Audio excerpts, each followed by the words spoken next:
Welcome back to Sleepy Science History. Let me ask you something. What would it feel like to open your eyes one morning and realize you are the last human left on Earth? Not in a dramatic movie sense, not in a sudden explosion of chaos, but in the quiet way a candle burns down to its last flicker. Can you imagine the silence? No hum of traffic, no chatter from neighbors, no buzzing phones. Just you breathing in a world that once belonged to billions. Would that silence feel heavy, or would it feel like a blanket of peace? I like to think of it as standing on the shore of an endless ocean at dawn.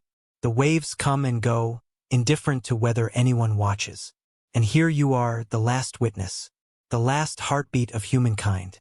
What would you do first? Would you panic? Or would you pause and take a deep breath, trying to steady your racing mind? I wonder about the strange comfort of knowing there are no expectations anymore. No deadlines, no errands, no voices telling you what should be done. The earth becomes a library, and you're the only reader left. But let's ask, what knowledge would you need to survive? What pieces of science and memory tucked away in your mind could keep you alive? Picture this. You wake up in your small apartment. The electricity has flickered off. The water tap groans and sputters. Civilization's conveniences are slipping away already. You glance out the window. No people, no cars, only the wind moving through the trees and the occasional bird perched on a wire. What now? Would you go searching for food first? Perhaps you open the fridge, find it humming for now, but you know it won't last. Milk spoils, vegetables wilt. Science whispers a gentle reminder. Refrigeration is just the control of bacteria, slowing down the microscopic feasts happening in your leftovers. Without it, nature reclaims everything quickly. So what foods endure time? Grains, dried beans, cans stacked in supermarket aisles, like treasure chests waiting for you. But before you even step outside, the mind stirs with questions. How safe is the air? Could something invisible be what made everyone vanish? Should you wear a mask? Or is this emptiness simply a puzzle without a cause? You inhale, exhale, feel the oxygen fill your lungs, the same molecules that once fueled dinosaurs and explorers and artists. Doesn't it feel strange that the air you breathe has circled through so many lives before finding its way to you? Walking outside, the streets look unchanged, yet utterly different. No engines roaring, no footsteps tapping. Only your own shadow stretching across cracked sidewalks. You hear the rustle of leaves. Do you think silence has a sound of its own? Almost like a low hum, filling the spaces between your thoughts. Maybe you wander into the nearest store. The automatic doors no longer slide open, so you push them with your shoulder, like prying open the lid of an ancient chest. Shelves stand stocked with pasta, rice, tins of soup. For a moment, you smile. Humanity left behind a pantry that could last years if you're careful. You may be the last human, but you're not without resources. Isn't it funny that supermarkets, once so ordinary, suddenly feel like sacred temples of survival? Now think of water. Clear, simple, taken for granted every day. Yet, without treatment plants, rivers and taps become risky. Microbes dance unseen in every drop.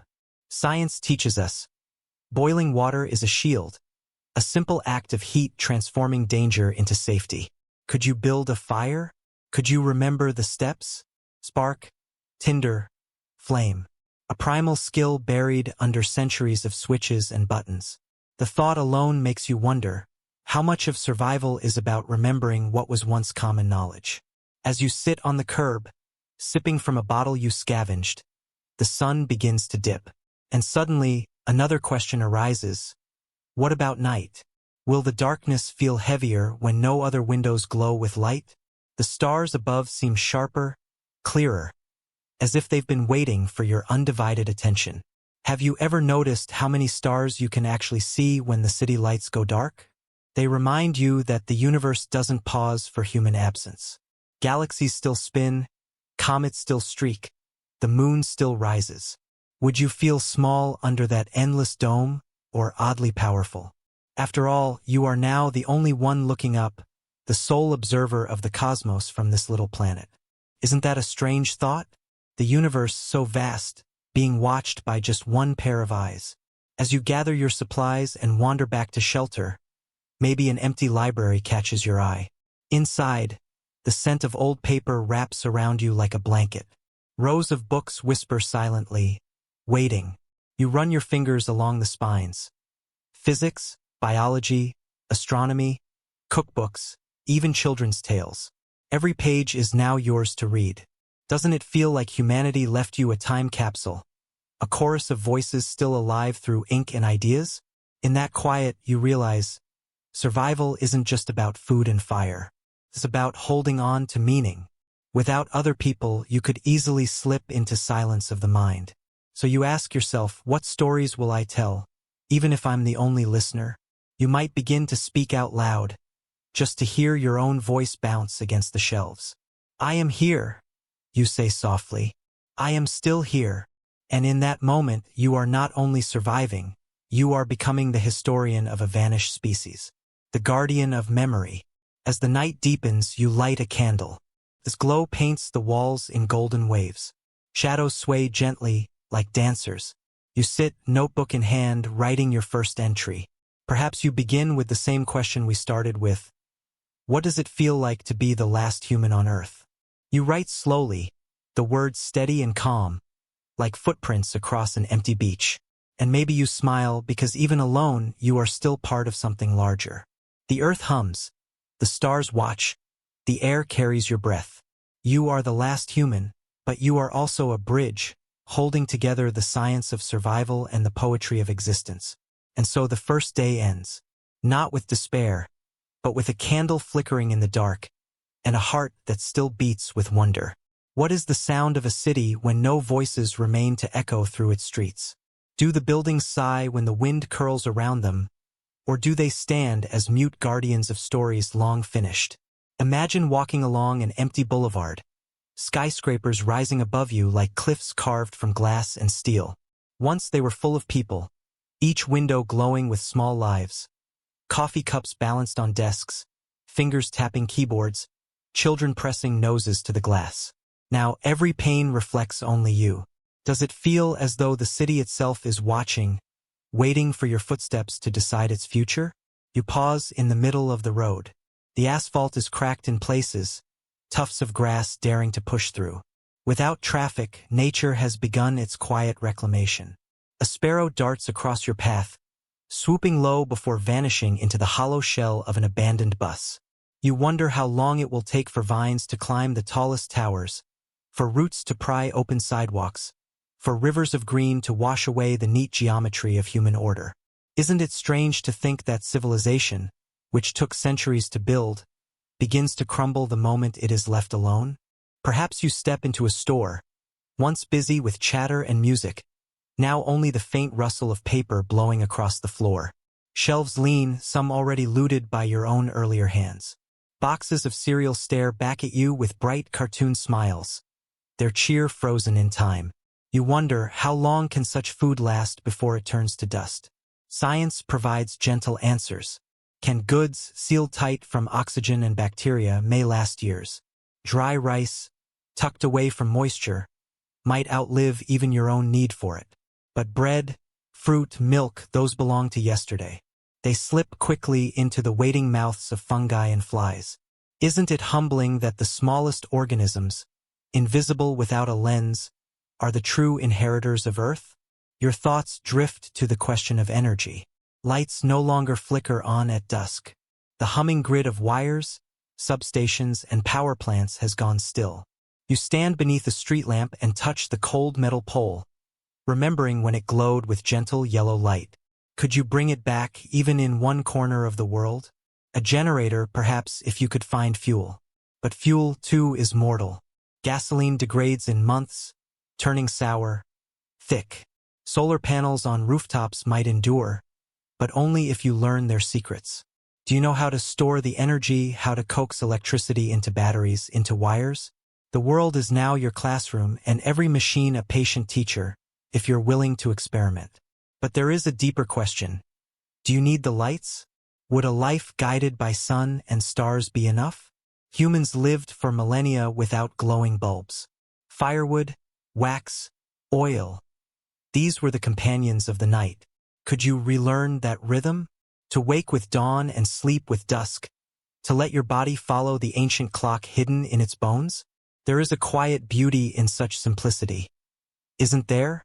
As you wander, you notice the silence is never truly silent. Birds wheel and call overhead. A dog barks in the distance, then fades. Leaves shiver in the wind. The city is not dead. It is only changed. Have you ever thought of cities as ecosystems, even before they were emptied of people? Rats beneath the subways, pigeons on rooftops, raccoons scurrying through alleyways. Now, without humans to restrain them, these creatures inherit the streets. You might see deer grazing on a lawn that was once trimmed weekly, or foxes slipping between parked cars. Do you feel like an intruder, or like the last guest at a party where everyone else has already gone home? Water, again, presses into your thoughts. In the city, water came invisibly, through pipes and pumps, always there at the twist of a handle. But treatment plants need hands and pumps need power. What happens when they fail? Rivers and lakes remain, but they carry with them the risk of unseen parasites. Have you thought about where you will find clean water in a world without filters? Boiling works, but fuel is precious. Rain, collected in barrels, may become your closest friend. Isn't it funny how something so ordinary suddenly feels like treasure? Each droplet a jewel more valuable than gold? The day stretches on, and your curiosity leads you into a library again, though a different one this time. Not the cozy shelves of novels and stories, but the quiet wings of science and engineering. You pull down a book on first aid, another on wilderness survival, a third on electrical circuits. The weight of them feels reassuring. These are voices of the past, speaking calmly across time. The diagrams are like maps, guiding you through forgotten skills. Doesn't it make you wonder how much of survival depends not on strength, but on remembering, reading, learning, and daring to try? You sit by the window, sunlight spilling across the pages, and you ask yourself, what is survival for when you are the last? Is it only about living another day? Or is it about honoring the story of humankind? You think of the countless people who once filled these streets, their laughter, their arguments, their dreams. You are a vessel now carrying their memory. Each choice you make, lighting a fire, boiling water, opening a book, is a continuation of the experiment of humanity. Doesn't that thought give weight to every small act? Night comes again, painting the city in velvet shadows. You climb to the roof of a tall building, the stars glittering above you. The air is cool, carrying the scent of stone and dust. From up here, you see the veins of the city stretched out below, roads snaking away into darkness. And you ask, what will these roads look like in 10 years, in 20? Will trees break through the pavement? Will rivers change their course without bridges to contain them? You imagine the earth slowly exhaling, releasing the tight grip of human design. Perhaps it is not ending, it is simply returning to a different balance. You sit cross-legged, watching the constellations wheel across the sky. You wonder if anyone, anywhere, looks up at the same stars. The thought both comforts and stings. But in the stillness, you feel part of something vast. The stars remind you that survival is not only about food or shelter, but about wonder. Can you hold on to wonder, even when you are alone? Can you let the mystery of the cosmos be your companion, your quiet friend? As the candle flickers beside you, you whisper questions into the night. What is life without others to share it? What is knowledge without ears to hear it? And yet, you breathe, you watch, you learn. Each moment is a small defiance against silence. Each step is an answer to the question, can one human keep the flame alive, even when the world has gone quiet? You close your eyes, the city humming faintly beneath you, the stars blazing above, and you drift into sleep with questions still circling, soft as moths around a flame. Have you ever wondered what it feels like to step into a world where every sound you make becomes the loudest sound in existence? The creak of a door, the crunch of gravel beneath your boots, the thump of your heartbeat, all amplified in the vast emptiness. Does it unsettle you, or does it remind you of your own aliveness, your body echoing against the silence? You decide to wander beyond the city, following a stretch of highway that unfurls like a ribbon into the distance. The painted lines, once guiding endless streams of cars, now guide only you. Grass pushes through cracks in the pavement, a quiet rebellion of green against gray. You notice how quickly nature adapts when humans step aside. Isn't it humbling to see how the earth doesn't hesitate, doesn't mourn, but simply moves forward, weaving new patterns into the spaces people once controlled? Along the roadside, you pass rusting cars. Their doors open as though their owners stepped out just moments before. Inside, there are half-finished coffee cups, sunglasses on dashboards, a stuffed toy wedged between seats. Each car is a frozen story, a photograph without explanation. Do you ever catch yourself inventing what those final days were like? Did people vanish suddenly, or did they know it was coming? And if you were left behind, why you? The questions rise and fall like waves, never giving clear answers, only deepening the mystery. The air smells different beyond the city, fresher, laced with pine and soil. You pass through patches of forest where sunlight filters down in golden shafts. Birds flutter overhead, squirrels dart across your path, their tails like brushstrokes painting the air. Without humans, these animals seem bolder, more curious. Have you noticed how quickly creatures reclaim spaces we once thought were ours alone? As if they were waiting, patient guardians of the old world, stepping forward when our chapter ended. You stop by a stream, its surface glittering with sunlight. The water sings over stones, a melody older than language. Kneeling, you cup it in your hands but pause. Clear though it looks, you know the danger hidden inside. Parasites, bacteria, invisible passengers. You remember science's gentle rule. Boil, filter, protect. With a small fire, a pot scavenged from the city, you could make it safe. Isn't it striking how survival always bends back to fundamentals? Fire, water, shelter? No matter how advanced civilization became, in the end it rests on these simple elements, as fragile as glass. As the afternoon stretches on, you reach the edge of an abandoned farmhouse. Its roof sags, its porch creaks, but it still stands, stubborn against time. Inside, dust hangs in the air like a soft fog. The scent of wood and old fabric fills your nose. Cabinets still hold jars of preserved fruit, sealed tight in glass, their amber colors glowing in the fading light. You lift one and wonder, how long will this sweetness last? Decades, perhaps, if undisturbed. Isn't it almost miraculous that glass and sugar together can outlive the hands that created them? You find a journal on the kitchen table, its pages yellowed, the handwriting looping and personal. Entries about weather, planting, harvests, the rhythm of rural life. The final page ends abruptly, as if interrupted mid-thought. You trace the words with your finger and feel a pang of connection. This house, this book, these jars, they are echoes of people who once lived, laughed, worried. And here you are, breathing among their memories. Do you ever feel as though you are trespassing? Or do you see yourself as a caretaker, keeping their stories alive? Night approaches and you decide to stay. You repair the fireplace with clumsy hands, coaxing flame from spark. The warmth spreads, filling the space with a gentle crackle. Shadows sway across the walls, and the farmhouse feels almost alive again, as though waiting for someone to sit by the fire. You lean back, listening to the wood pop and hiss. The sound is primal, comforting. Fire has always been humanity's companion, its warmth stretching back to cave walls and stone tools. Do you think about how strange it is that, even with all our technology, we still return to flame when everything else fails? As you lie on the wooden floor, wrapped in a blanket pulled from a trunk, you hear the night sounds of the countryside. Crickets, the distant howl of a coyote, the whisper of wind against the boards. The darkness outside is vast, endless, but the small circle of firelight feels like an anchor. You close your eyes and wonder, what does safety mean now? Is it walls and locks? Or is it simply the knowledge that you can still create warmth, light, and shelter with your own hands? Morning comes pale and gentle, painting the fields with soft gold. You step outside and breathe in deeply, the air sharp and cool. Dew sparkles on the grass, tiny jewels strung across the earth.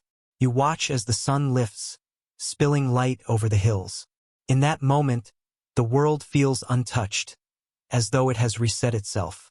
Doesn't it make you question whether humanity was ever truly in control, or merely guests borrowing time from nature?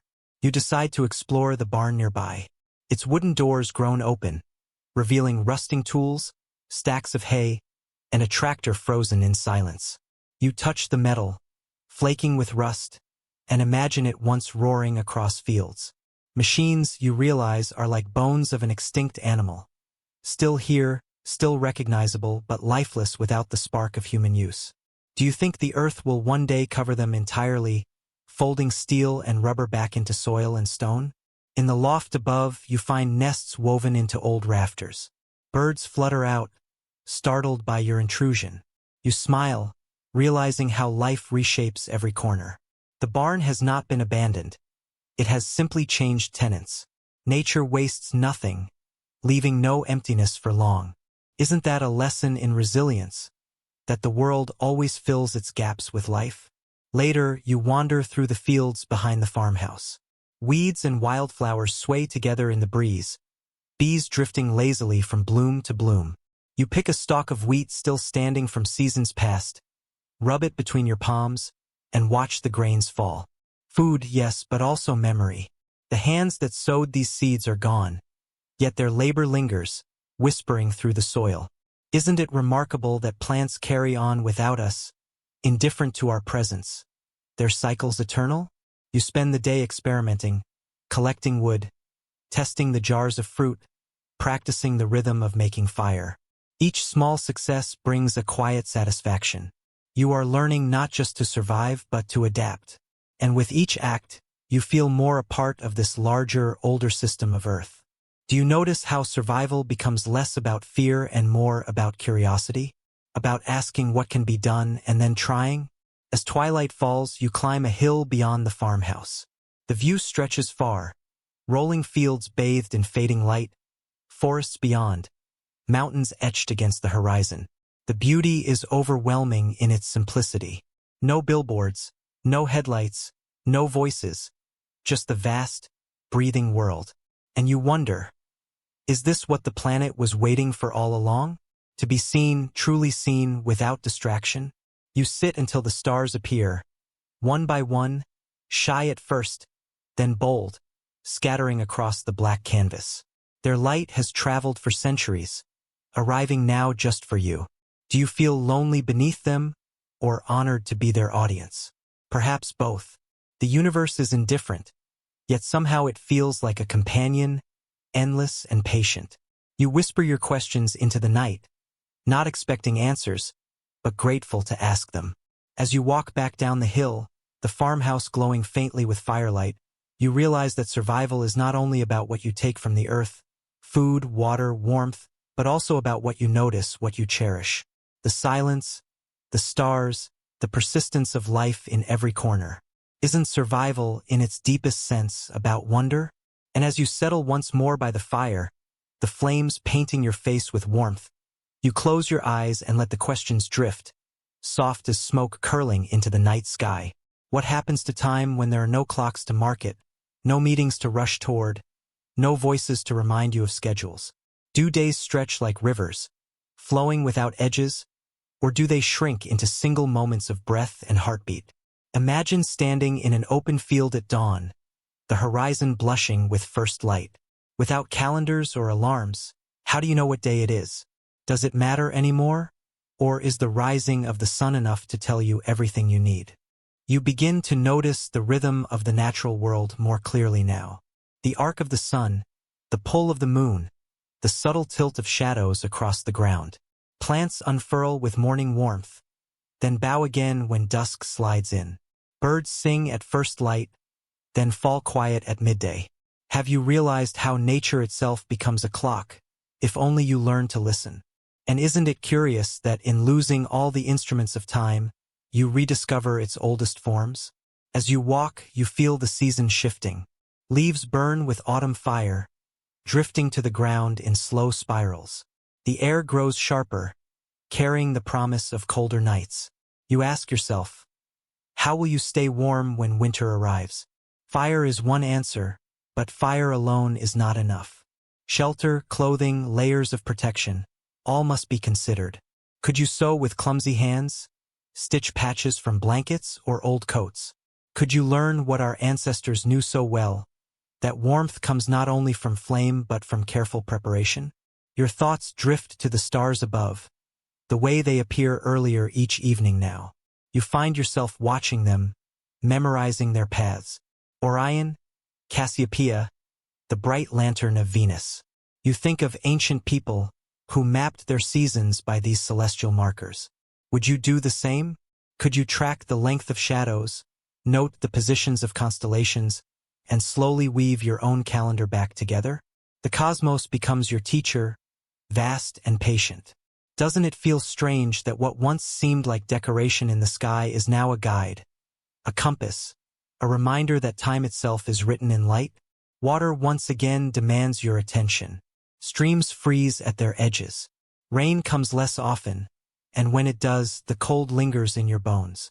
You wonder, could you build a cistern, a reservoir to collect what the sky offers?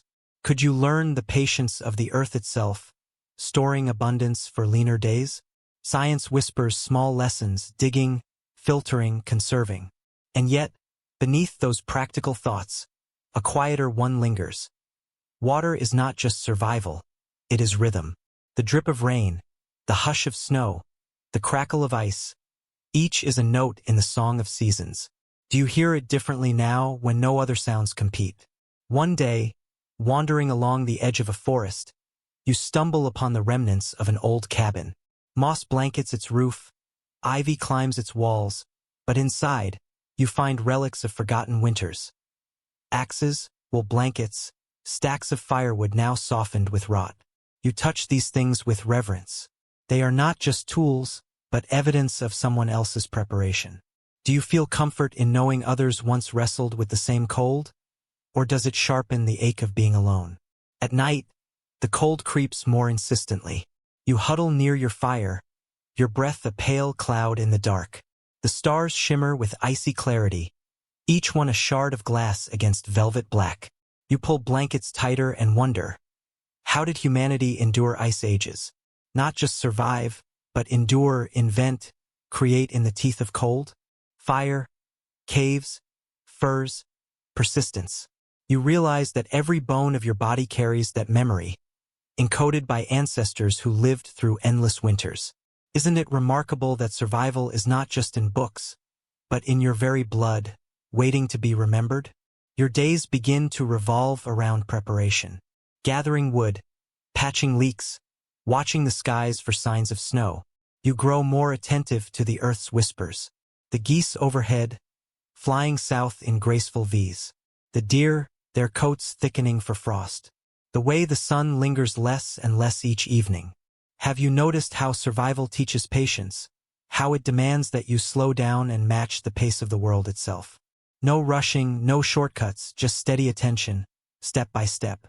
You start to experiment with food, testing what lasts, what spoils, what nourishes. Dried beans, grains, canned goods, they become staples. But you also begin to look at the land differently. What plants grow here? What roots hide beneath the soil, waiting for careful hands? You remember lessons from books. Acorns, if leached of bitterness, can be flour. Nettles, once boiled, become edible greens. Mushrooms, though tempting, demand caution. Do you marvel at the fact that every patch of ground is both a mystery and a feast, if only you learn its language? And in the quiet of those long nights, another question arises. What is the meaning of survival without others? You tend the fire, sip water from a tin cup, chew slowly on simple meals. Your body stays alive, but your mind hungers for something else. For voices, for stories, for laughter. You find yourself speaking aloud more often, narrating your actions, asking questions into the dark. Am I doing this right? Would you have done it differently? Who are you asking? The past? The memory of those who once filled the earth? Or perhaps you are speaking to the silence itself, giving it shape so it feels less heavy. Isn't it strange how the mind seeks company, even in emptiness? One morning, frost paints the window panes of the cabin in delicate lace. You breathe against the glass, watching it fog, then clear again. Beyond, the world glitters white. Snow drapes the fields, muffling every sound. You step outside, boots crunching, each step echoing in the stillness. The beauty is breathtaking, so pure it almost hurts. And you ask, is survival meant only to endure or also to witness? To see these moments, untouched and unshared, and let them live in your memory? The snow deepens as days pass. You learn the rhythm of shoveling, of layering clothes, of tending the fire through the night. You tire, but you adapt.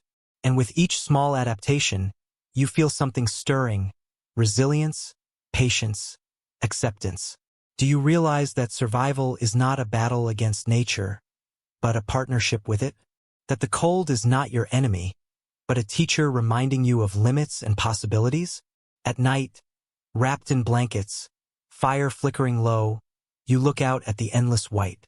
The moon glows above, casting silver shadows. You whisper to yourself, softly, I am still here. And in that simple sentence, there is both defiance and gratitude. Defiance because the cold has not yet won.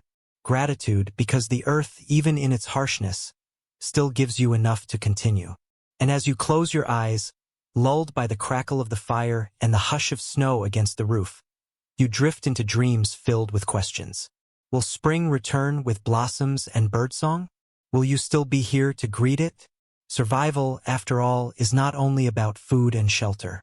It is about holding on long enough to see what comes next, about trusting that even in silence, the world keeps turning. Have you ever wondered what silence feels like when it spreads across an ocean? Not the quiet of a room, not the hush of a snow-covered field, but the vast, endless stillness of water stretching in every direction. You stand at the edge of a harbor, the wooden planks creaking beneath your boots.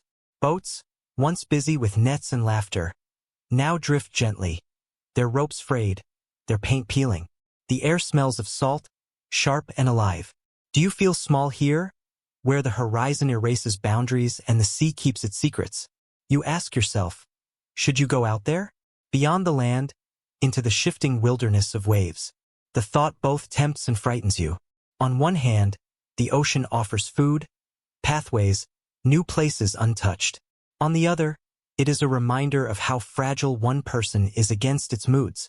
Without engines maintained, without radios, without another voice to call for help, would you dare trust yourself to its depths? You sit on the pier, staring at the water, and your mind drifts to the science of the sea. Most of Earth is water, after all. The oceans breathe for us, creating oxygen, storing heat, balancing climates. Have you realized that even now, as you sit alone, the ocean is still performing its work, endlessly patient, indifferent to whether humans notice? And if you slipped into those depths, would you become just another memory woven into its eternal rhythm? You think of food first. Fish, crabs, mussels clinging to rocks. Survival here is not a mystery, but a puzzle to be solved. You imagine crafting a line from scavenged string, bending a nail into a hook, dropping it into the dark water. Could you wait with the patience of herons, still as statues, until a meal tugs back? You smile at the thought, realizing how often science and survival are not about invention but about imitation. Animals have lived here forever. All you need to do is watch and learn. Isn't it remarkable how nature writes its lessons in plain sight? If only we pay attention. The tides rise and fall, a rhythm steady as breath. Twice each day the shoreline shifts, exposing shells, seaweed, hidden pools teeming with life. You crouch over one of these pools, watching tiny fish dart between rocks, hermit crabs scuttle with borrowed shells. You feel like a giant, peering into a miniature world. Do you ever think the ocean mirrors the cosmos? Vast, mysterious, filled with creatures and shapes we barely understand? Above, the stars. Below, the waves. Both infinite, both humbling. One afternoon, you wander through an old marina. Boats sit abandoned, their sails torn, their engines silent. You step aboard one, the wood groaning under your weight. Inside the cabin, you find maps folded neatly in drawers. Compasses, charts dotted with mysterious lines. Mariners once trusted these tools to cross oceans, to navigate storms. Could you do the same?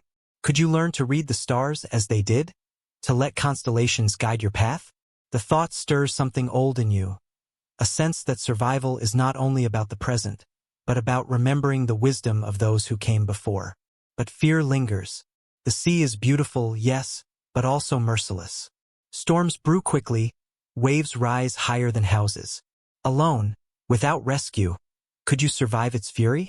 You imagine yourself clinging to a mast, rain lashing your face, lightning tearing the sky. The idea chills you, reminding you that survival is also about knowing when not to take risks. Isn't it curious that wisdom sometimes means restraint, choosing not to explore even when curiosity pushes? Still, you do not leave empty-handed. You gather nets, ropes, buckets. You collect salt, crystallized along rocks, knowing it can preserve food long after fire fades. You find barrels for storing rainwater, a knife for scaling fish. Each item feels like a gift from the ocean's edge, tools passed on by a world that continues even without its makers. Do you notice how survival becomes a kind of scavenger's poetry, piecing together fragments left behind? At night, you sit by the shore, listening to waves thrum like a heartbeat against sand. The stars above are mirrored faintly in the water below, as though the sky has spilled itself twice. You think of the sailors who once looked at those same stars, trusting them across distances unimaginable. You whisper into the dark, "Am I any different from them?" Seeking guidance from the cosmos, hoping not to be lost? The sea air makes you reflective, softer in your questions. What does it mean to explore when no one waits for your return?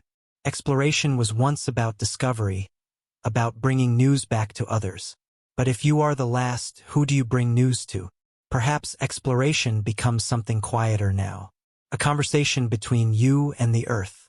A way of saying, "I am still curious, even if no one else hears my discoveries."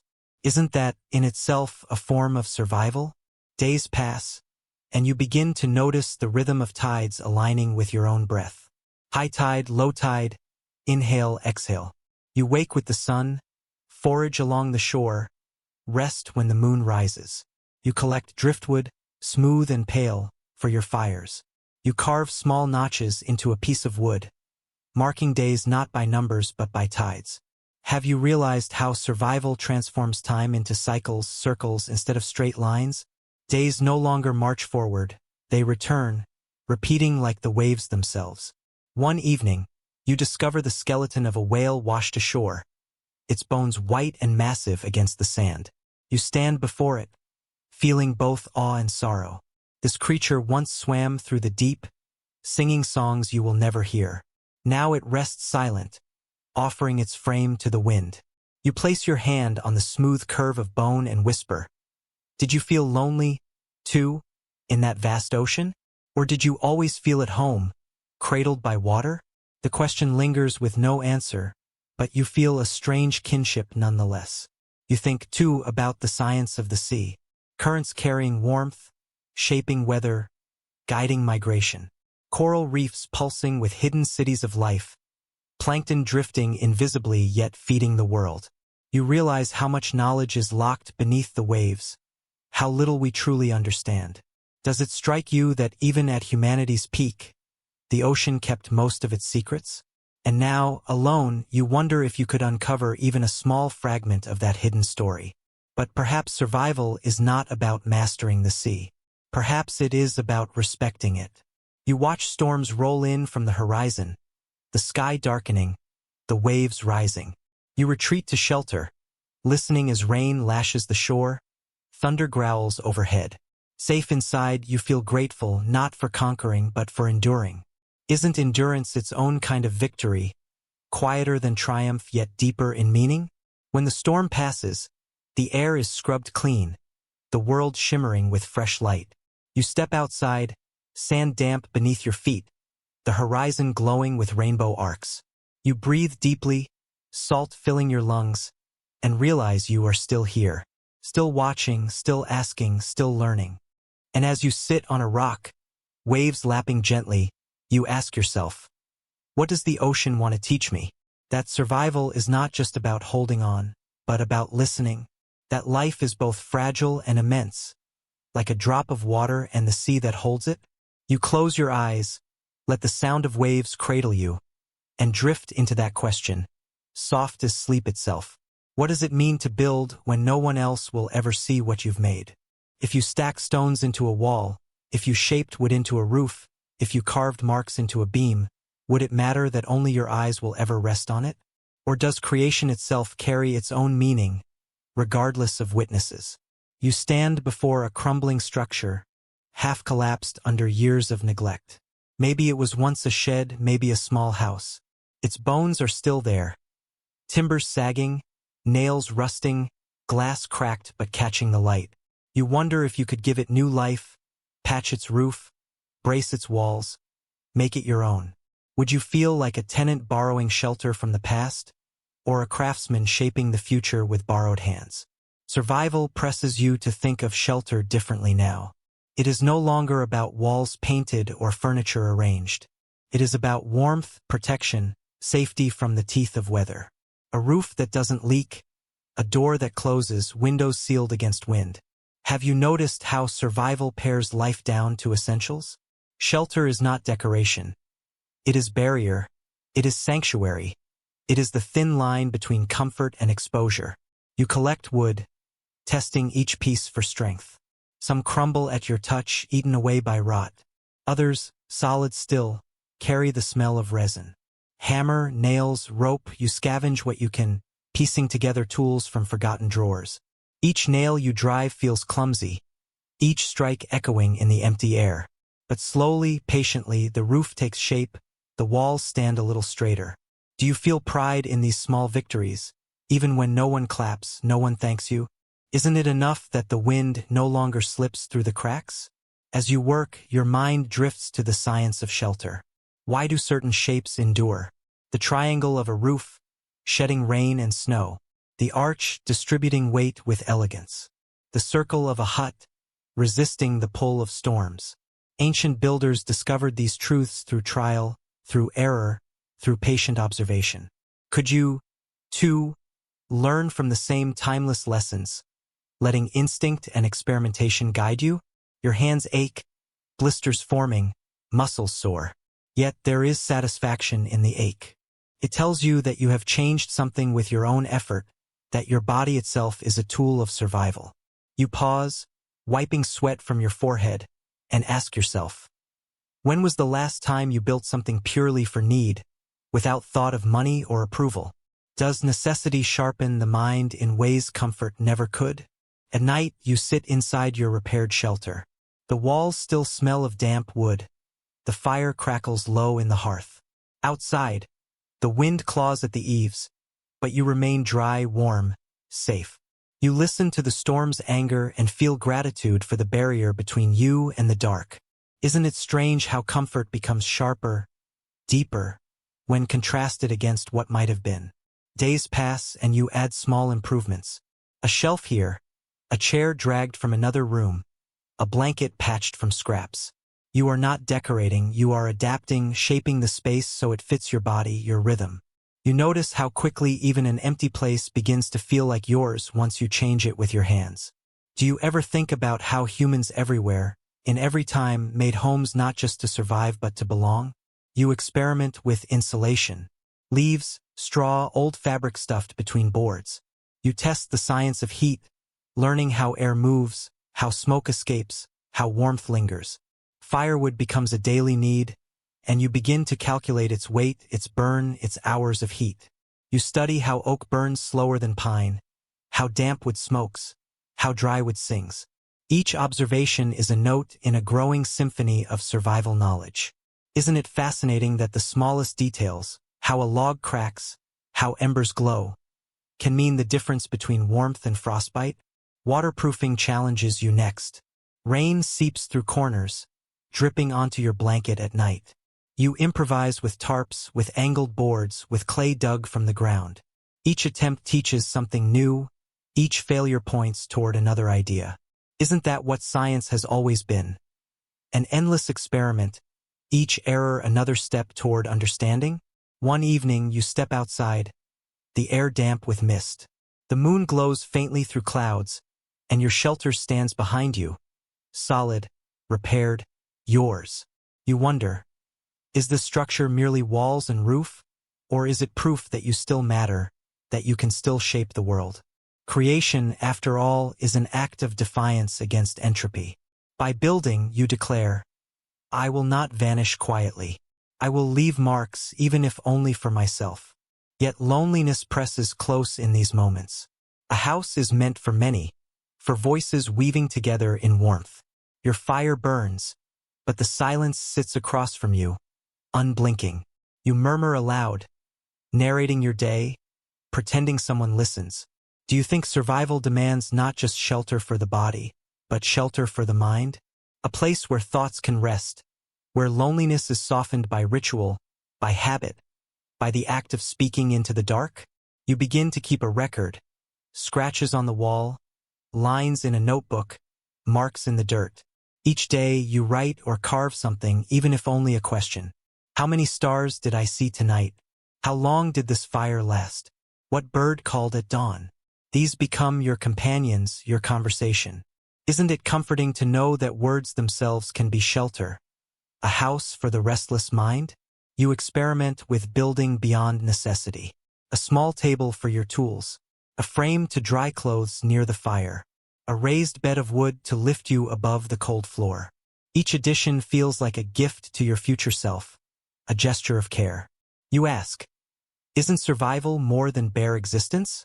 Isn't it also the desire to improve, to refine, to leave things better than you found them, even when you are the only one left? One day, as you gather branches in the forest, you come across the ruin of another home. Its roof has fallen, its chimney leans, its windows gape like empty eyes. You walk through it slowly, imagining the laughter, the meals, the voices it once held. You feel a kinship with its bones, as though both you and it are survivors of the same long silence. You touch its walls gently and whisper, I will remember you. Do you ever feel that ruins themselves are teachers, showing you what endures and what fades? Back at your shelter, you pause to look at what you have built. It is simple, fragile, imperfect, yet it stands, keeps you safe. It holds your fire, your food, your sleep. And as you sit inside, rain tapping the roof, you realize, building is more than survival. It is testimony. A house says, here lived a human. Here stood someone who tried. You lie down, listening to the rain blur into steady rhythm. Your eyelids grow heavy, your mind drifts, and you wonder, when the future swallows this house, when vines pry open its seams and wind wears down its walls, will any trace of you remain? Or is survival not about leaving marks at all, but about simply living fully in the time you have? The question lingers as you close your eyes, your shelter breathing quietly around you, a cocoon of warmth against the vast, waiting night. What does it mean to walk through a world where history has stopped mid-sentence? Streets are lined with frozen stories, cars stalled in driveways, playgrounds still holding swings that sway in the wind, schools with chalk left on blackboards. When you step into these places, do you feel like an intruder, or do you feel like a custodian, keeping watch over memories that can no longer speak for themselves? You push open the door of a classroom, its hinges groaning, dust lifting in soft clouds. Desks stand in neat rows, each one waiting for a student who will never return. On the board, faint writing remains. Half a math problem, a date, maybe even a doodle in the corner. You run your hand across the chalk, smudging it. Isn't it strange to think of knowledge sitting here, silent, like seeds left in a jar? Seeds that can only grow if someone carries them forward. Books line the shelves, spines stiff with neglect. You pull one down, a science text, diagrams of cells and atoms blooming on its pages. Once, children flipped through these words, building futures inside their heads. Now you alone hold them, the last pupil in the last school. Do you feel small at that thought, or honored, carrying all of human curiosity like a torch in the dark? As you wander further, you notice how quickly nature claims the hallways. Moss creeps between tiles. Ivy pushes through broken windows. Birds nest in rafters where bells once rang. Have you ever noticed how ruins are not truly empty, but filled with new life? The world never allows stillness for long. It always fills, always grows, always reclaims. And isn't it humbling that history is not written in stone alone, but in the green persistence of vines and roots? You leave the school and wander into a museum. Its grand steps are cracked, its doors ajar, but inside, echoes of humanity remain in glass cases. Fossils of creatures millions of years old. Bones of mammoths towering above. Tools of ancient people chipped from stone. You pause before each exhibit, reading placards meant for crowds, but now speaking softly only to yourself. Does it feel odd to be the only visitor left in humanity's gallery, the last pair of eyes to witness its wonders? In the dim halls, you stand before a skeleton of a dinosaur. Its jaw wide, its tail arched, its bones arranged in the posture of power. Yet it too was once alive, breathing, moving, feeding under ancient skies. And now, just like humanity, it is silent. Do you see yourself in it, another species who believed itself permanent? History whispers a warning. Everything changes, everything passes. Isn't survival, then, not about defying time but about living fully in the brief span we are given? You pause before an exhibit of early humans, stone tools, cave art, beads carved from bone. These were our ancestors, struggling against the same cold, the same hunger, the same fear. You feel kinship with them now, closer than ever before. Like them, you boil water, tend fire, seek shelter, tell stories into the dark. The arc of progress seems to have bent backward, bringing you closer to the beginning. Do you find comfort in that, knowing you are not the first to live this way, nor will you be the last if the earth chooses to begin again? Leaving the museum, you walk through a library nearby, larger than the one you once scavenged. The air smells of dust and leather, the silence thick and sacred. Endless rows of books stretch before you, the voices of countless generations pressed into paper. You run your fingers along their spines, overwhelmed by the weight of memory. Which book do you open? Do you choose survival manuals or poetry, science or stories? Isn't it curious that both knowledge and imagination feel equally necessary, one to feed the body, the other to feed the soul? You sit at a table opening a book of astronomy. Diagrams of galaxies, descriptions of stars, theories of black holes. You read slowly, savoring each line, letting the vastness of the universe wash over you. Alone in this silence, do you feel smaller or larger? Smaller because the cosmos is infinite. Larger because you are the one still here to marvel at it. As night falls, you light a candle and keep reading. Words spill across the page like constellations, guiding you through ideas you can almost touch. You pause, close your eyes, and imagine what it would feel like to float among stars, to drift in their silence. Isn't it strange that even in solitude, the universe offers companionship, filling your thoughts with wonder rather than emptiness? The next morning, you continue exploring. Grocery stores stand frozen in time, mannequins in shop windows still dressed in outdated fashions, clocks still ticking until their batteries die. Each place is a museum now, each object a relic. You begin to see the world differently, not as abandoned but as preserved. A time capsule with no end date. Have you realized that you walk through history every day, even when you think you are only surviving? You enter an old theater, its velvet seats faded, its screen torn. You sit for a while in the front row, imagining laughter, applause, the murmur of an audience. The silence now is heavy, but also intimate. You close your eyes and whisper lines from a story you remember, reciting to an empty hall. Your voice fills the space, bouncing back at you. Do you feel foolish, or do you feel alive, keeping memory breathing through your own words? Later, you stumble upon a church. Sunlight filters through stained glass, painting the floor in colors. You stand in the silence, the air thick with dust and stillness. This place once held voices raised in song, prayers whispered into the air. Now it holds only you standing in the light. Do you wonder what it means to pray when no one listens? Or is prayer simply another form of survival, a way of speaking hope into the void? Outside again, you walk down streets that feel both alive and empty. Nature and history blend together.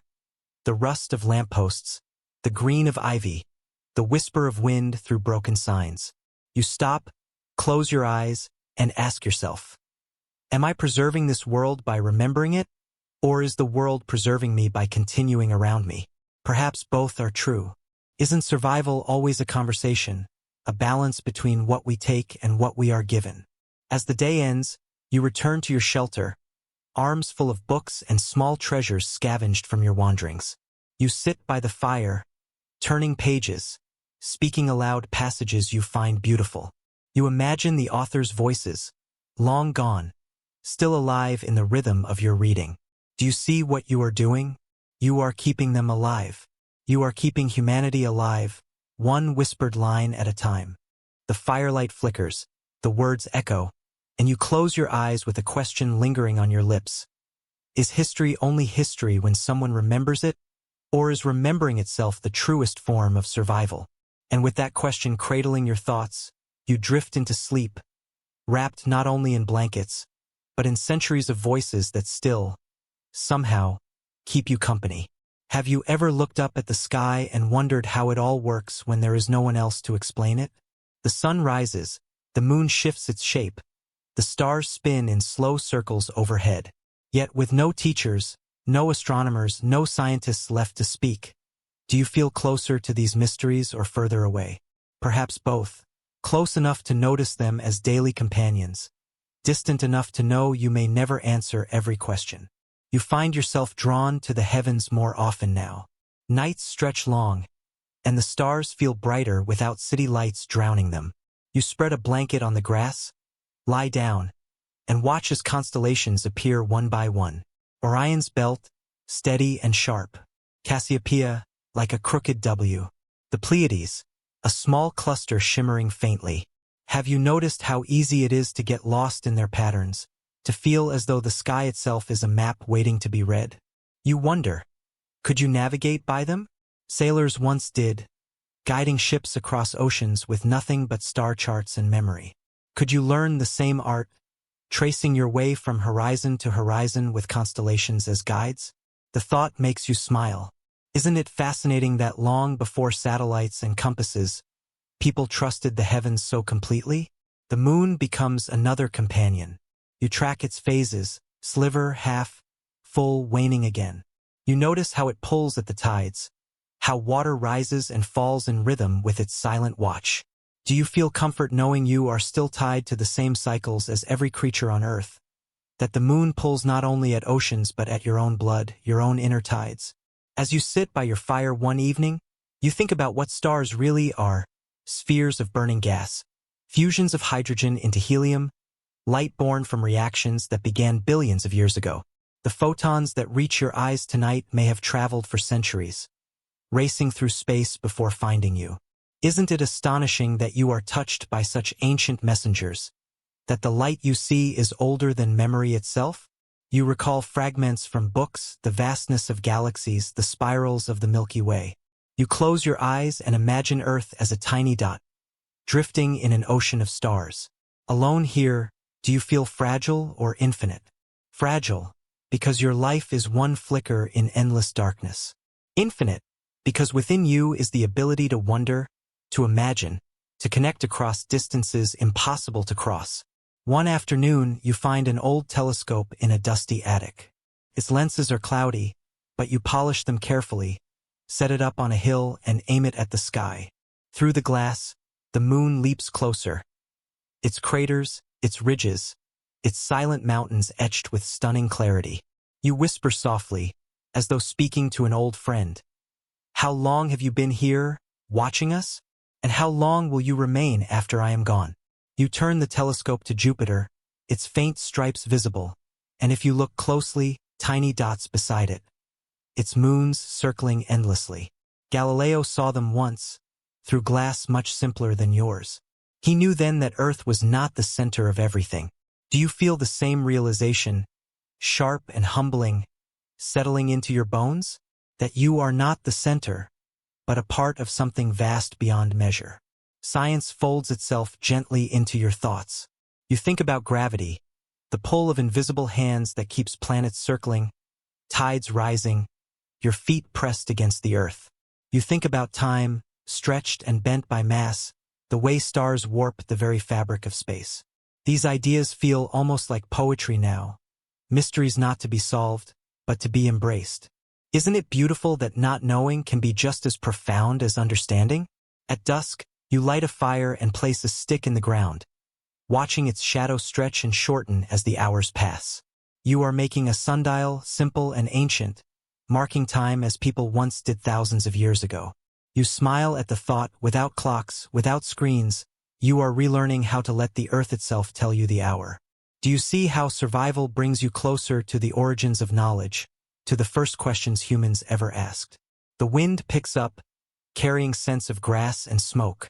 You close your eyes, listening. Somewhere an owl calls. Insects hum. The stars will silently overhead. And you wonder, am I the last student of the universe, the last to sit beneath its vast blackboard, tracing patterns with my eyes? Or am I simply one more in a line that stretches back millennia, another watcher among countless others, even if unseen? You begin to keep a record of the night sky, a notebook filled with sketches of constellations, notes about the moon's shape, the time when certain stars rise. You are building your own astronomy, a personal map of the heavens. Do you realize what you are doing? You are creating history, even if no one else will ever read it. Isn't that itself a form of survival, leaving behind the evidence of your wonder? One night, a meteor streaks across the sky, brilliant and brief. You gasp, your heart leaping. It feels like a gift, a reminder that the universe is not still, but alive, dynamic, always shifting. You whisper into the dark. Did anyone else ever see you? Or was that moment meant for me alone? Another night, the aurora flickers at the horizon. Green curtains shimmering, rippling like silk across the heavens.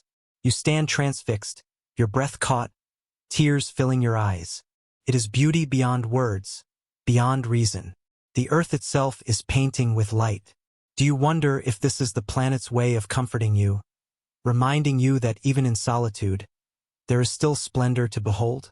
As days and nights weave together, you begin to see the sky as more than backdrop. It is teacher, companion, mirror. It reminds you of your smallness, yes, but also of your capacity for awe. You think, perhaps survival is not measured only in meals eaten, fires lit, shelters built. Perhaps it is also measured in wonder, in the willingness to keep looking up even when no one else does. And as you lie once more beneath the stars, wrapped in your blanket, notebook by your side, you ask yourself softly, is the universe listening to me, the last human? Or is it simply being vast and eternal, unconcerned with whether I watch? The question lingers warm and tender, as the stars burn steadily on, indifferent yet beautiful, patient yet alive, a sky that will outlast you but still, for now, keeps you company. What does it mean to dream when there is no one left to share your dreams with? Do they become lighter, like smoke dissolving into the morning air, or heavier, pressing into your chest with the weight of solitude? You wake sometimes from sleep with images vivid and strange, faces of people you once knew, places alive with sound and color.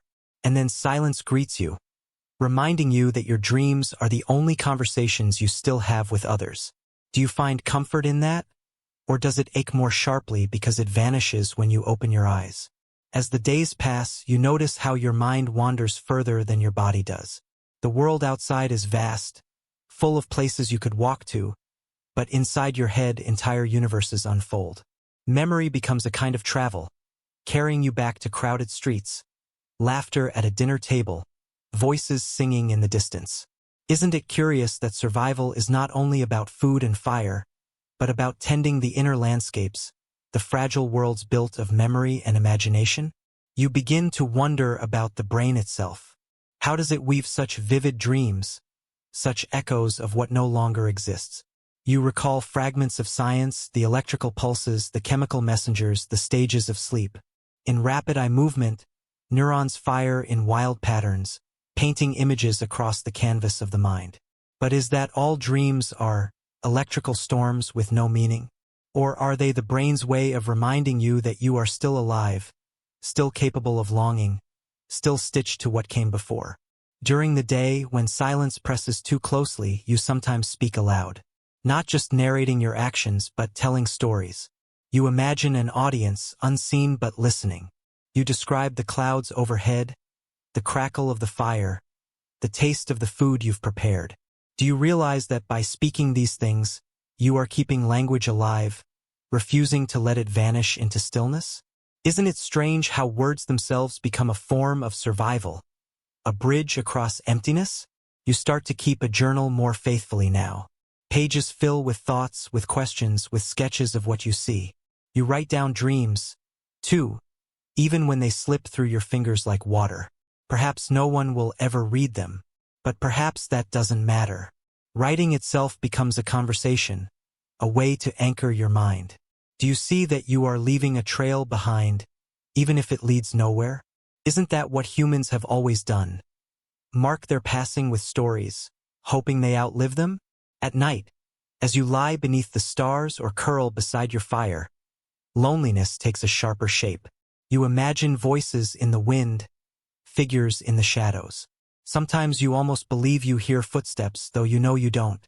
You wonder, is the mind creating companions because it fears silence, or because it needs practice remembering what it once knew? Loneliness is not just the absence of others. It is the presence of too much self. Do you ever ask yourself how long a mind can endure without other minds to mirror it? Yet even in that ache, you discover something unexpected. Solitude brings a certain clarity. Without distractions, you notice details you once ignored. The flick of a bird's wing, the way shadows lengthen slowly, predictably, the pattern of frost on a window, no two crystals alike. These small observations become your companions, quieting the mind, giving it something to hold. Isn't it possible that loneliness, when faced gently, turns into a deeper kind of noticing? One evening, you sit by the fire and think about consciousness itself. That strange spark that lets you ask questions, tell stories, imagine what is not present. Where does it come from? Neurons firing, yes, but why should patterns of electricity feel like thought, like awareness? You are alone, but you still wonder about the nature of being.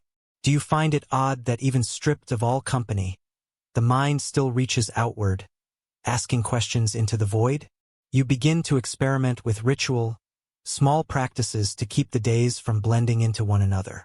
In the morning, you light the fire the same way, place a pot of water, mark the sunrise in your notebook. At noon, you pause to listen, really listen to the world around you.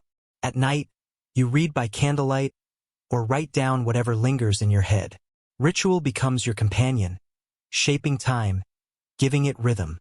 Without it, the days might collapse into formlessness. With it, you feel tethered to something steady. Isn't it true that humans have always needed ritual, from prayers to songs to daily greetings, to remind themselves of their place in time? You find yourself talking to objects now. A kettle as you place it on the fire. A book as you close it for the night. A chair as you drag it across the floor. You speak softly, as if these things might answer. Do you feel foolish, or do you feel soothed, creating voices where there are none? Perhaps it is not madness, but instinct, an echo of the way humans have always animated the world with spirits, gods, stories. Alone, you find yourself walking the same paths, breathing life into the silence. Dreams begin to change, too. Sometimes they are vivid recreations of the past, friends' laughter, the hum of a crowded train, the warmth of a hand in yours. Other times they are stranger, filled with landscapes that never existed, skies burning with colors impossible to name. Do you think the brain, deprived of company, begins to invent entirely new worlds to walk through? And isn't it remarkable that even when awake, you can still visit them by memory, as if your mind carries its own hidden library of universes? You wonder about meaning. Why survive at all when there is no one left to share it with? The question comes quietly, not in despair but in contemplation. You poke the fire, watch sparks drift upward, and think, perhaps meaning does not always come from others. Perhaps it comes from the act of noticing, of experiencing, of bearing witness. To see a sunset, to taste fresh water, to marvel at a star. These things are still real, even if unshared. Do you find comfort in that idea that survival itself is an offering, even if made only to yourself? One night, you dream of speaking to someone, perhaps a friend long gone, perhaps a stranger. In the dream, your words feel heavy, important, though you cannot remember them when you wake.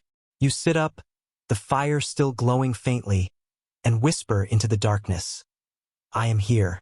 Isn't it enough, sometimes, simply to declare your presence, to affirm that you exist, even if no one else answers? As dawn breaks, you sit outside, the world glowing with pale light. The silence feels less oppressive now, more like a canvas. You close your eyes and breathe deeply, feeling the rhythm of your heart. You are alive. You are aware.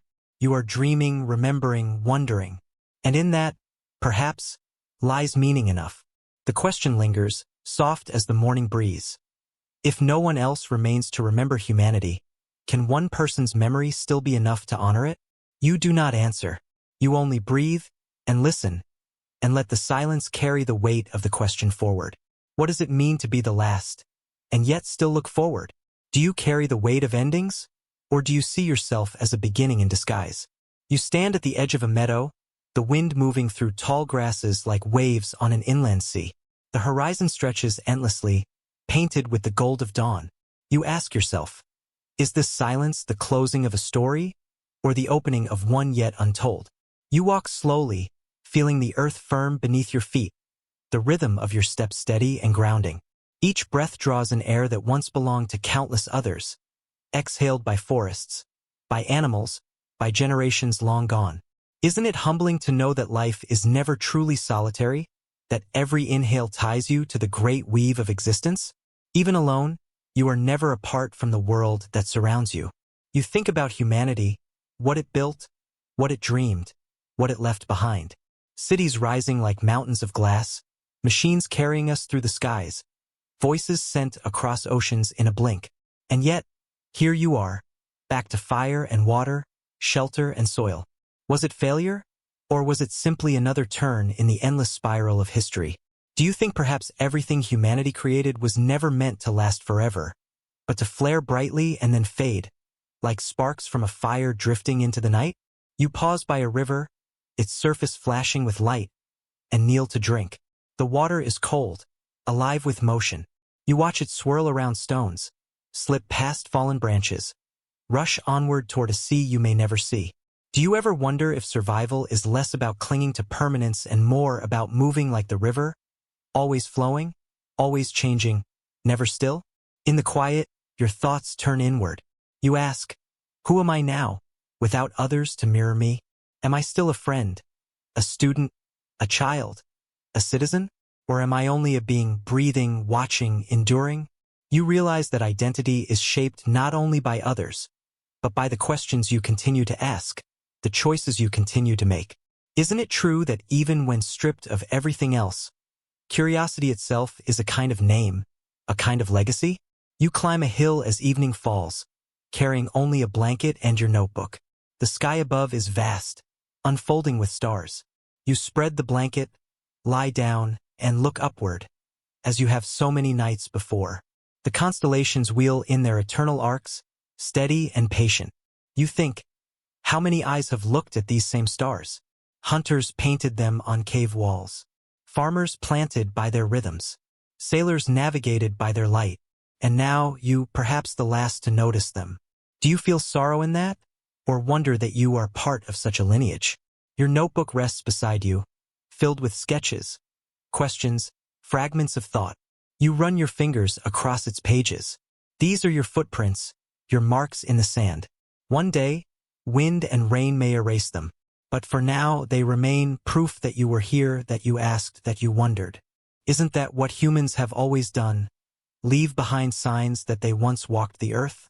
As the night deepens, you let your thoughts wander further. The universe itself becomes your companion. Stars burning, galaxies spinning, black holes pulling at the fabric of time. You imagine yourself small against this immensity, yet strangely significant, because you are the one witnessing it. Isn't it remarkable that consciousness allows you not just to survive, but to marvel, to look at infinity and whisper questions into its silence? The fire you've built nearby crackles softly. Its glow warms your face, but its light is pale compared to the stars above. You watch embers drift upward, tiny fragments of flame joining the heavens. You think, maybe this is what life is, small sparks rising briefly, beautiful for their shortness, meaningful because they exist at all. Do you believe that even a single spark can matter, even if the night is endless? As dawn approaches, the horizon softens with light. Birds begin to stir, their songs breaking the silence. You feel the earth waking around you, alive, indifferent, generous. You rise slowly, your body stiff but strong. You whisper into the morning, "I am still here." And in that whisper, there is no despair, only acknowledgement, only presence. You walk back toward your shelter, the grass wet with dew beneath your feet. The world feels both vast and intimate, endless and close. You realize that survival is not only about enduring, but about belonging to the river, to the fire, to the stars, to the very silence that surrounds you. Isn't it possible that you were never truly alone, but part of a greater chorus too wide to hear? You sit by your fire one last time that night, notebook open, pen in hand. You write slowly, deliberately, your words steady. To whoever finds this, I lived. I wondered. I watched the sky. I tried. You close the book gently, place it on the table, and lean back. The fire burns low, the night hums softly. And as your eyes close, you carry one last question with you. Is survival itself the answer, or only the beginning of another question waiting to be asked? The stars do not reply. They only shine, as they always have, patient and eternal, witnesses to your final wondering.